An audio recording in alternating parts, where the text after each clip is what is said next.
আসসালামু আলাইকুম, কি অবস্থা সবার? কেমন আছেন? এটা হচ্ছে আমাদের ডেইলি লাইফ ব্লগের ভয়েস অফ করল্লা ব্লগের প্রথম ব্লগ। প্রথম ব্লগে হচ্ছে আমরা সৌদি আরব টাইমে হচ্ছে রাত ৩টার দিকে আমরা বের হয়ে যাচ্ছি। বের হয়ে আমরা আমাদের কাজের উদ্দেশ্যে এখন রওনা দিব। আমার সাথে আছে আমাদের ইয়াসিন ভাই উনি ওনার কাজের উদ্দেশ্যে উনি ওনার গাড়ি নিয়ে বের হবে। আমি আমার গাড়ি নিয়ে হচ্ছে এই মুহূর্তে বের হয়ে যাব।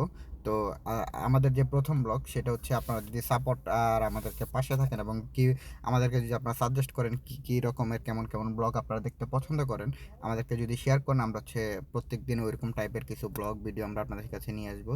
তো আমি এখন গাড়ি নিয়ে বের হয়ে গেছি কাজের উদ্দেশ্যে। দেখতে পাচ্ছেন ভোরবেলা সৌদি আরবে এখন হচ্ছে মাদ্রাসার টাইম। এখন সৌদি আরবে যারা আছে তারা হচ্ছে এখন স্কুল কলেজ মাদ্রাসা যারা যেখানে থাকে তারা হচ্ছে এখন স্কুল কলেজ মাদ্রাসায় বের হবে।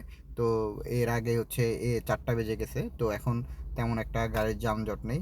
যদিও সৌদি আরবের যানজট যেদিন মাদ্রাসা খোলা থাকে ওই দিন হচ্ছে প্রচুর পরিমাণে জ্যাম থাকে, প্রচুর পরিমাণে রাস্তার মধ্যে ট্রাফিক থাকে। সেজন্য হচ্ছে সঠিকভাবে আমরা কাজ করতে পারি না। আমরা যারা সৌদি আরবে আছি, আমরা যারা ফুড ডেলিভারি কাজ করি, পাশাপাশি আমরা যারা বিশেষ করে আমরা যারা মানে ড্রাইভিং লাইনে আমরা যারা কাজ করতেছি, আমাদের হচ্ছে এই যে যানজটের জন্য প্রচুর প্যারা নিতে হয়। তো এখন আমরা বের হয়ে গেছি, বের হয়ে কাজের উদ্দেশ্যে এখন বেরোবো। আর এটা হচ্ছে আমাদের প্রথম ব্লগ, ওই হিসাবে আপনারা আমাদের ওইরকমভাবে কথাবার্তা বলতে পারি না, আমরা ওইরকম রেগুলার না। তো ওই হিসাবে আপনারা যদি সাপোর্ট দেন এবং পাশে থাকেন, ইনশাল্লাহ আমরা ভালো কিছু আপনাদের কাছে নিয়ে আসবো। এবং আপনারা দেখতে পাবেন যে সৌদি আরবে আসলে যারা প্রবাসী যারা লাইফ লিড করে তারা আসলে কীভাবে লাইফটাকে এনজয় করে, লাইফটাকে কীভাবে তারা সৌদি আরবে লিড করে। আপনারা দেখতে পাবেন আমাদের এই ভিডিওর মাঝে সৌদি আরবে আসলে মানুষ কী পরিমাণ কষ্ট করে, কী পরিমাণ স্ট্রাগল করে, এই বিষয়গুলো হচ্ছে আপনারা দেখতে পারেন। এবং ফুড ডেলিভারি লাইনের যাবতীয় আপডেটগুলো আপনারা আমাদের এই পেজ থেকে পেয়ে যাবেন। এবং আমাদের একটি ইউটিউব চ্যানেল আছে, যেখানে ভয়েস অফ করোনা নামে একটি ইউটিউব চ্যানেল আছে। আপনারা যদি